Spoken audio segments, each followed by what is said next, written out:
Pranam, everyone. Namaste. Pranam, Mataji. Thank you so much for giving this opportunity to share Bhagavad Gita with our soul family today.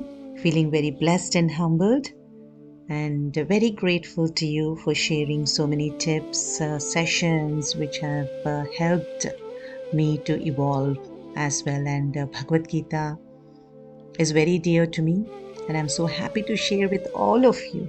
And Bhagavad Gita also helped me in evolving. So let's get started with Bhagavad Gita. And in Bhagavad Gita, a lot of tips are given to become one with God, to merge with God. Bhagavad Gita literally means divine song. Bhagwan ki Gita, direct words of God. They bring us to union. And Bhagavad Gita has 18 chapters, 700 shlokas in these 18 chapters. And every chapter is named after yoga. First chapter is Arjun Vishad Yoga, Sankhya Yoga. Next is Karma Yoga. Like that, 12th chapter is Bhakti Yoga, and the last chapter is Moksha Sannyasi Yoga. And Bhagavad Gita is also called as fifth Veda, essence of Vedas, and Yoga Shastra. Yoga Shastra means science of yoga, science of union. See, yoga means, it comes from a root word called yuj, which means to join. Join means to unite. Unite with what? Union means to become one. Becoming one means there is no separation. Where there is no separation, which means there's no conflict at all in the mind. There's no up and down. There's no dualities in mind, right? And we are one with the entire creation. So Yoga Shastra का अर्थ है योग का विज्ञान. योग क्या है? योग use से होता है. युज का अर्थ है जुड़ना. क्या जुड़ना है?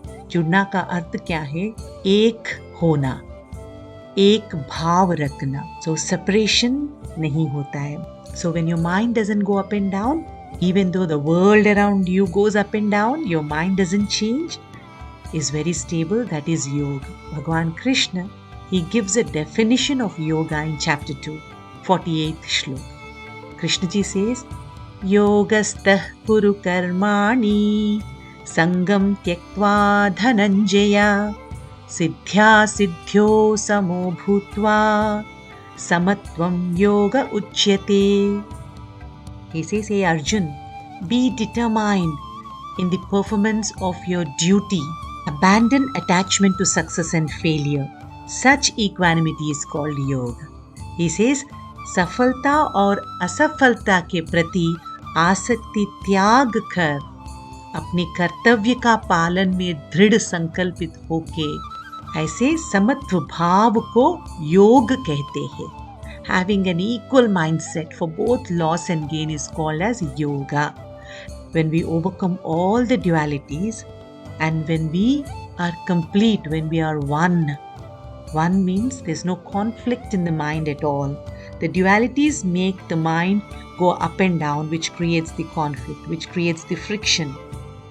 When there's no duality in your mind, you treat dualities, right? Up, right or wrong, bad and good, right? Insult and glory, everything when we treat it equally, equipoised state of mind, that is called yoga. And how do you do that? In chapter 2, 47 shlok. Before he defines yoga, he gives us the tip also. It's a very popular shloka, you might be knowing. Karmanyevadhikaraste ma phaleshu kadachana ma karma phala heturбhur ma te sangostva karmani. Hey Arjun, you have the right to do your duty. But you don't have right on the results. And you are not the cause of those results. Because you are not the cause of the results, don't leave your karma. Keep on doing your karma. Don't be attached to a karma. Mate sangostva karmani. Don't be lazy. Basically, that's what he's saying. आपको अपना कर्तव्य करने का अधिकार है. फल का अधिकार नहीं है. परिणाम का कारण आप नहीं हो. प्रयास मत छोड़ो. प्रयास करते रहो. So Krishna tells us, put all the efforts but don't expect results. So when you do like this, 90% of our problems are gone because you're just putting your efforts, whether good or bad, you don't expect any results. So your mind doesn't get up or down. So your mind now is overruling all the conflict, right? So the beauty of Bhagavad Gita is that Krishna ji wants to make Arjuna yogi. Actually, Bhagavad Gita starts with Arjun expressing his sorrow. Arjuna Vishad Yoga. Right? Arjun expresses Krishna that, Krishna, I'm not going to fight because I don't want to kill my cousins, teachers, grandfathers, uncles, friends. Right? Who wants to kill them? Right? Nobody. So, what good is the kingdom tainted by their blood, Krishna? I don't want to fight. But the reality is, soldier's duty is to fight, right? A police officer's duty is to arrest a criminal, even if the criminal is his family or a friend. So duty cannot discriminate. He needs to do his duty as a kshatriya to defend his side. So Krishna ji says, Klaibhyam masmagamah partha naitatvayupapadyate kshudram hridaya daurbalyam tyaktvottishta parantapa. He says, hey Partha, this unmanliness, it will not suit you. Leave this petty weakness of heart and rise. Hey Arjun, leave your attachment and rise and do your duty. Duty is important than attachment. But how does this attachment rise? Where does this come from? Krishna ji says, Dhyayato vishayan pumsaha sangasteshu pajayate sangat sanjayate kamaha kamat krodho bhijayate. Again in chapter 2, 62 shloka, he says, when you think about objects, when you think about anything, object of senses, इंद्रियों के विषयों पर विचार करना करते जाना, this develops attachment and attachment leads to desire. विचार करते करते एक desire develop हो जाती है, वो आसक्ति इच्छा में बदल जाती है और ये इच्छा जब पूरी नहीं होती है, क्रोध उत्पन्न होता है, क्रोध से डिस्ट्रक्शन होती है, right? So all this drama is happening because we are thinking about something, overthinking about something, and that desire leads to anger, depression, whatever form, a negative form. So all this is starting because we are thinking about that object. When the expectation is not fulfilled, we go down. So that's when we go south. That is, we go to our negative energies. May it be depression, may it be fear, may it be jealousy, envy. So Krishna ji is giving a breakdown on that. So basically he is telling, hey Arjun, don't overthink. Just do your duty. And there's so many beautiful things in Bhagavad Gita. So I'm going to give you 2 more examples and then we can conclude. In 12th chapter, Krishna ji tells who all are dear to him. He says, one who is friendly with everyone, one who is non-jealous, one who is compassionate with all, one who has dropped his ahankar, his ego, his attachments, one who treats sorrows or joys equally is dear to me.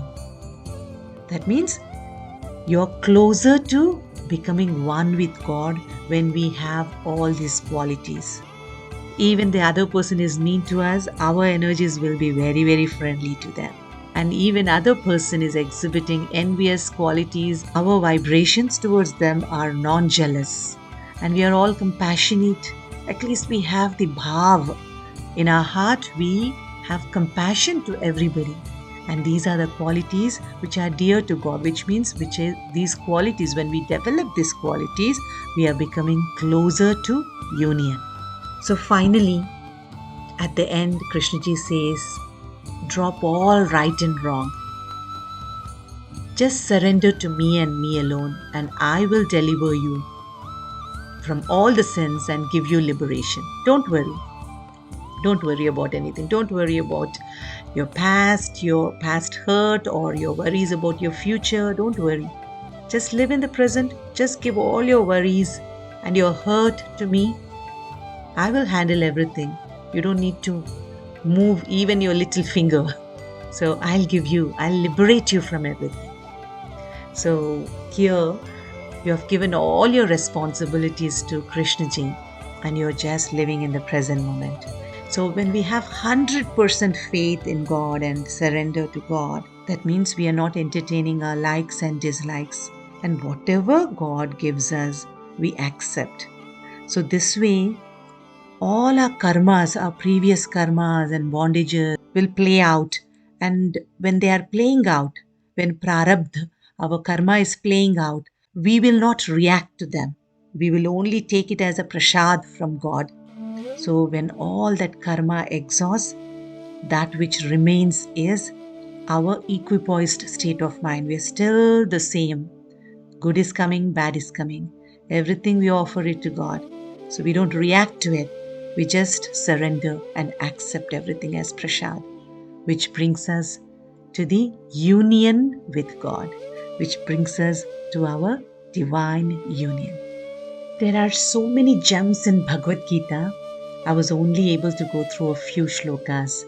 The first 6 chapters of Bhagavad Gita focuses on how our actions without reactions can bring us closer to God. And the middle 6 chapters talk about how we can make our emotions devotional to attain God. And the last 6 chapters talk about how the path of knowledge can bring us closer to divine union. Through Bhagavad Gita, one can understand that we are not body, we are not senses, we are not thoughts that come and go. We are the life energy, which is complete in its nature, which is complete. And by meditating on that energy, that self, we feel that completeness, and there are no codependencies anymore after we realize this. And there's no expectations from the world or anyone because we feel complete. We expect from the world or from anyone when we lack something. And when we connect to ourselves through this Bhagavad Gita, we don't feel that lack. We feel complete in ourselves and we will be in love with ourselves. So the Arjun's journey in Bhagavad Gita, it showcases a profound transformation from chapter 1 till chapter 18. He undergoes so much transformation under the guidance of Sri Krishna, God, Supreme God.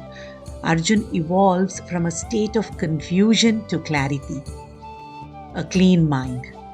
Confusion to clean mind. From sorrow to surrender.